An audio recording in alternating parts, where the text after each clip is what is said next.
안녕하세요. 제주곤입니다. 지금 영상은 제가 주식을 공부하면서 지수와 섹터에 따라서 종목을 어떻게 고르는가에 대해서 정리한 내용의 영상입니다. 주식의 종목을 고르는 방법이 여러 가지 있지만 주로 정량화되거나 정형화된 기준을 잡기가 어렵습니다. 심리적인 요소도 있고 외부적인 요소에 의해서 판단하기 어려운데 이 영상으로 어떤 기준에 의해서 진입할 때인지 혹은 쉴 때인지 그 와중에 들어갈 만한 종목을 어떻게 고르는지에 대해서 보도록 하겠습니다. 참고로 이건 저만의 이론이 아니라 여러 유튜버님들의 방식과 그리고 유료 강의에서 배운 내용들을 토대로 기본적인 내용에 대해서 차트적으로 정리한 내용입니다. 재무적인 부분은 제외를 하고 이 부분에 대한 내용은 다른 영상을 통해서 만들어 보도록 하겠고요. 차트를 보통 볼 때 기술적인 분석을 할 때 주로 사용되는 것들이 보조 지표들인데요. 제가 주로 사용하는 보조 지표들은 거래량, 이동평균선, 볼린저 밴드, 엔벨로프, RSI가 있습니다. 몇 가지 참고한 말씀을 드리자면 이동평균선은 평균선이라서 저항과 지지가 되는 것은 아시겠지만 왜 5일선이냐, 이것은 일주일을 말해 주는 겁니다. 5거래 일이니까 한 주가 되겠고요. 그 기준에 따라서 20선은 한 달, 60선은 3달, 120선은 6개월 평균입니다. 지금 6개월 평균보다 아래로 떨어졌고 저항선을 맞고서 아래로 폭락을 해버렸죠. 이렇게 보시면 되겠고요. 볼린저 밴드 같은 경우는 20선이 표준편차 2, 표준편차 2라는 것은 95.8%의 확률로 이 밴드 안에서 존재한다라는 것을 의미해 주는 겁니다. 그 외에 의미해 주는 게 많이 있긴 한데 그건 나중에 또 말씀드리겠고요. 엔벨로프는 20선을 기준으로 인해서 위아래로 10%의 선을 그은 겁니다. 그냥 단순하게 10%. 그래서 이게 어떤 심리적인 부분이 작용이 되는데 이게 심리적으로 저항선, 지지선, 저항선이 된다는 내용입니다. 그래서 엔벨로프를 닿았을 때 보통 코스피가 20선을 기준으로 했을 때 10%에 닿을 때는 2020년도 3월 달에 있었던 것과 최근 들어서 연휴 전에 있었던 때가 있었고요. 이런 극단적인 값을 나타낼 때 과매수가 되거나 과매도가 된 부분에 대해서 파악을 하는 게 RSI인데요. RSI 30 이하일 때는 과매도가 돼 있는 다고 볼 수 있고 70 이상으로 돼 있을 때는 과매수가 돼 있는 부분이라고 볼 수가 있어서 이제 RSI가 과매수가 돼 있는 부분에서는 하락 압력이 좀 받고 있다. 그리고 과매도가 돼 있는 부분에서는 저항 지지를 받고 있을 수도 있다라는 내용들을 보여줄 수 있습니다.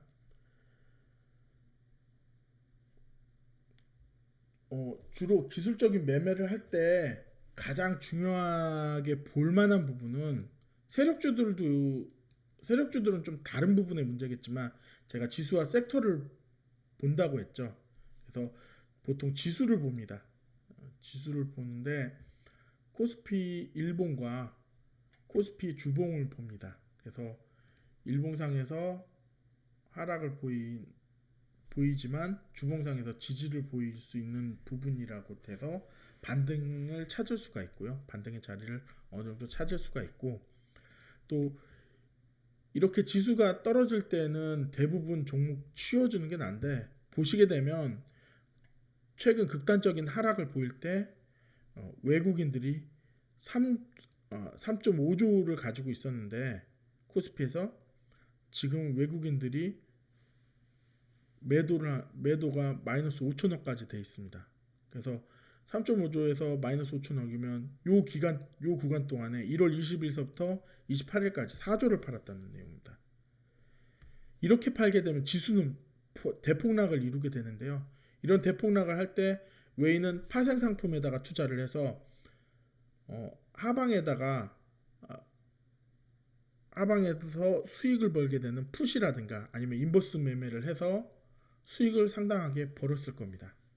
그래서 왜 자기네들이 떨어뜨릴 거라고 예고를 하고 떨어뜨리거든요. 그리고 그에 발맞춰서 기관들이 조금 이건 아니지 하고서 매수를 했고요.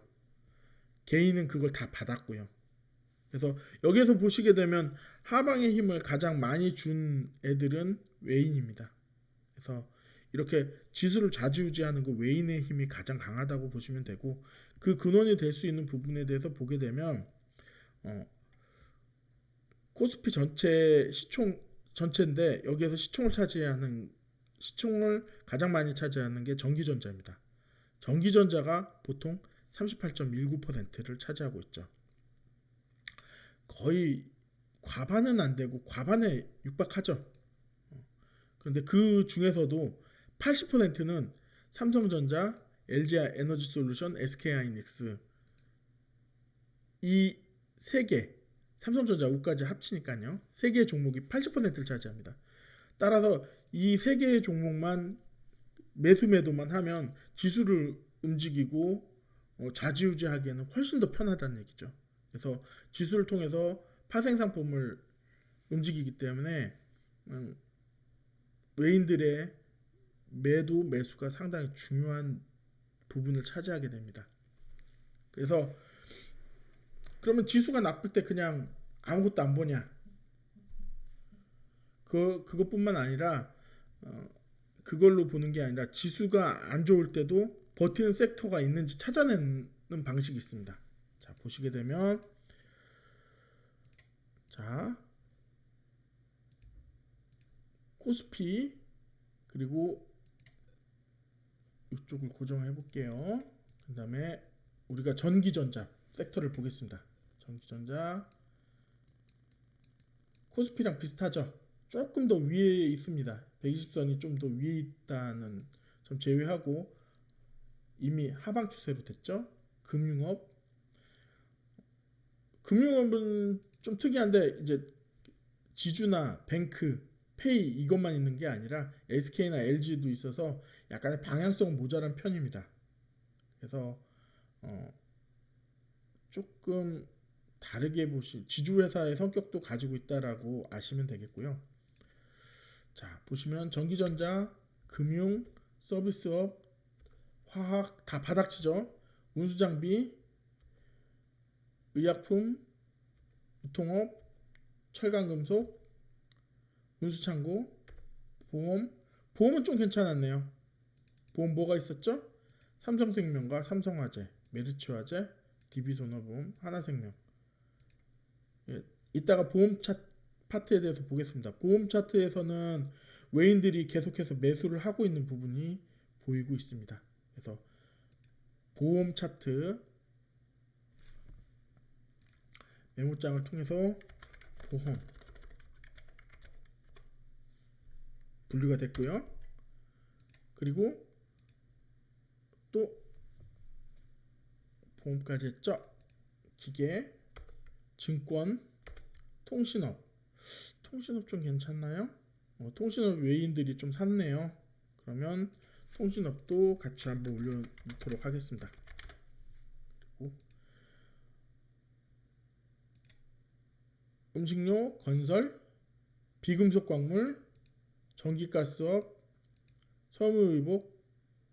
섬유유복은 차트가 좋네요. 다만 외인들이 좀 팔았었고, 섬유유복은 한번 볼게요. 이 차트 보면 FNF가 대부분 차지하죠. 56%, 57% 차지하는데 57%를 차지하기 때문에 얘는 그냥 FNF가 거의 다 이 섹터를 지배한다고 보시면 됩니다. 그래서 대표 종목이 되고, 여기에서 보면 FNF가 지금 외국인이 얼마만큼 사고 있는가 봤는데 생각보다는 안 사고 있죠. 그러면 한세실업이라든가 다른 종목에서 매수가 일어났을 확률이 있는데 이거는 제껴두고요. 일단 섹터부터 보자고요.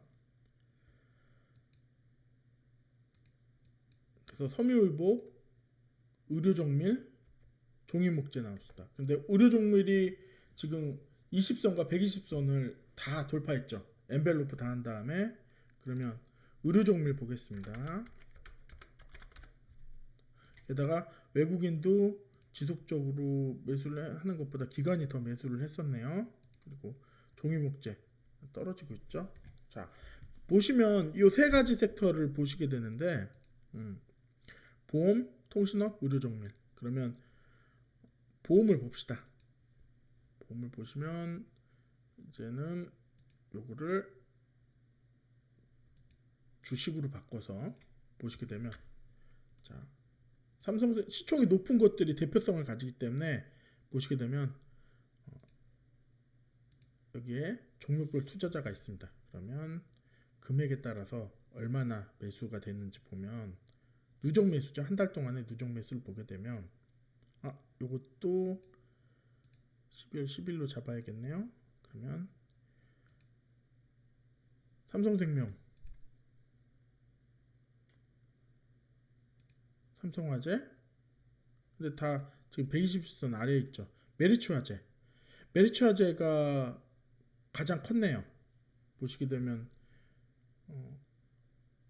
외인들이 계속해서 사들였던 게 이게 메리츠화재 때문인 것 같습니다. 근데 메리츠화재는 이미 20선 닿았고 볼린저 밴드 상단에 엔벨로프 닿았기 때문에 요거는 이제 한번 접고 갈 수 있을지 모르겠지만 지금 이건 보유자의 영역이라고 보실 수가 있을 것 같습니다. 그래서 DB손해보험도 마찬가지고요. DB손해보험도 DB손해보험은 외인들이 별로 매수를 한 게 없네요. 그래서 이거는 좀 제외를 하고요.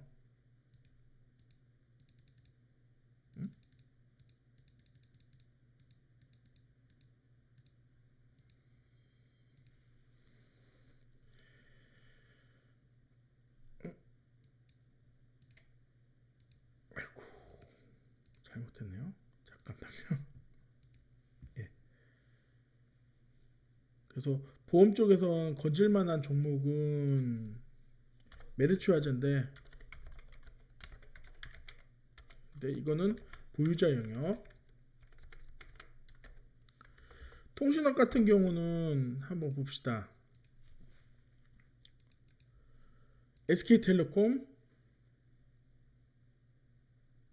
KT, LG뉴플러스 요 세 개네요. 인코스비 있는데 요만하죠?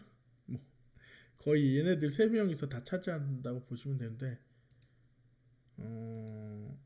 보시면 차트 보시면 나오죠. 통신업의 차트랑 가장 비슷한 거는 지금 SK텔레콤이라고 볼 수 있습니다. SK텔레콤이 주로 이런 유틸리티가 된다는 것은 별로 좋지 않습니다. 어찌됐든 SK텔레콤 외인들이 좀 사고 있고요. 보시게 되면 외인들 사고 있고 연기금도 어느 정도 사고 있는 게 보입니다. 외인들이 주로 샀었고요. 외인들 지분도 상당히 올라가고 있고요. 그래서 SK텔레콤 의료정밀 쪽에 보시면요. 이건 뭐 거의 76% SD바이오 센서가 의료정밀 섹터 바로 그 자체입니다. 보시게 되면 뭐 외국인 투자한 것도 있지만 뭐 기관이 꾸준히 특히 연기금이 꾸준히 사고 있는 부분을 볼 수 있습니다. 그래서 SD 바이오 센서 이 세 가지를 보는데 왜 이렇게 됐을까에 대해서 확인을 좀 더 한다면 이렇게 해서 종목을 3개 고르게 됐죠. 이 중에서 가장 차트가 좋은 부분은 뭐 메리츠화재는 보유자 영역이 됐고요. SK텔레콤과 SD바이오 센서가 됐는데 여기서 또 한 가지 더 확인을 하는 게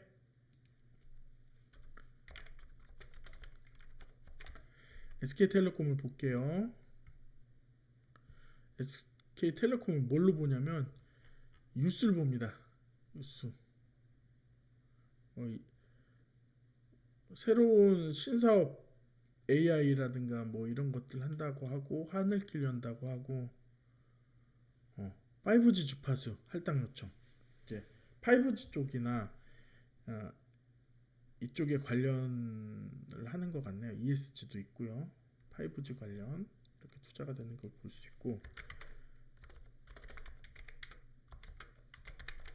SD 바이오 센서를 보시게 되면 문통께서 SD 바이오 센서를 방문하셨네요. 이게 이런 호재들이 있기 때문에 그럼 SD 바이오 센서가 지금 연기금이 계속 샀던 이유 그리고 외국인들보다는 연기금이 더 많이 샀었네요. 그래서 기관들이 많이 샀던 이유에 대해서 보기 때문에 SD 바이오 센서를 좀 더 볼 수가 있을 것 같습니다. 자, 그러면 SD 바이오 센서에 대해서 이게 보시면 뭐 통영 방문돼 있죠. 방문한 거면 이것만 방문한 게 아니라 SD 바이오 센서는 키트 주잖아요.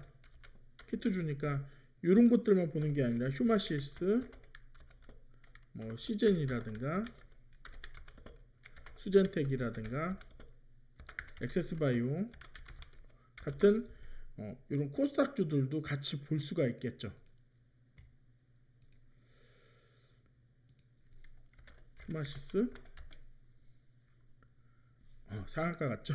수젠텍 상당히 높게 올라갔고요. 26%뭐 이렇게 올라갔고요. 그래서 히트주들 그리고 조금 안 좋지만 통신업 쪽에 SK텔레콤 외인이 지분 투자한다는 거는 좀 시장을 안 좋게 보는 부분일 수도 있습니다. 이렇게 해서 5G랑 관련돼 있으니까 5G랑 관련돼 있는 KMW라든가 이런 것들도 같이 확인을 해볼 수가 있습니다만 지금 키트주가 일단 핫하니까 키트주에 대해서 종목을 발굴하고 이미 상당히 오른 상태이기 때문에 지금 바로 투자하는 게 아니라 눌림을 보일 때 들어가는 방식을 선택하시면 될 것 같습니다. 이렇게 분류하는 방법이 있고요. 그러면 왜 코스닥이 대표가 안 되는지 보시게 되면 코스닥은 완전히 나눠져 있습니다. 그래서 업종별로 대표를 하는 방식이 없기 때문에 그리고 시총이 작아가지고 세력들에 의해서 많이 움직이는 경우가 많이 있습니다. 그래서 코스닥에 있는 섹터들은 확인을 하진 않습니다. 확인하긴 합니다만 확인하진 않습니다. 너무 많은 그 노이즈가 있기 때문에 그래서 코스피를 주로 보게 됩니다. 다시 정리했는데요. 이게 잘 맞는지 모르겠네요. 예, 이 정도까지 정리하고 보도록 하겠고요. 어설프지만 구독과 좋아요, 저도 알람 설정까지 부탁드립니다. 감사합니다.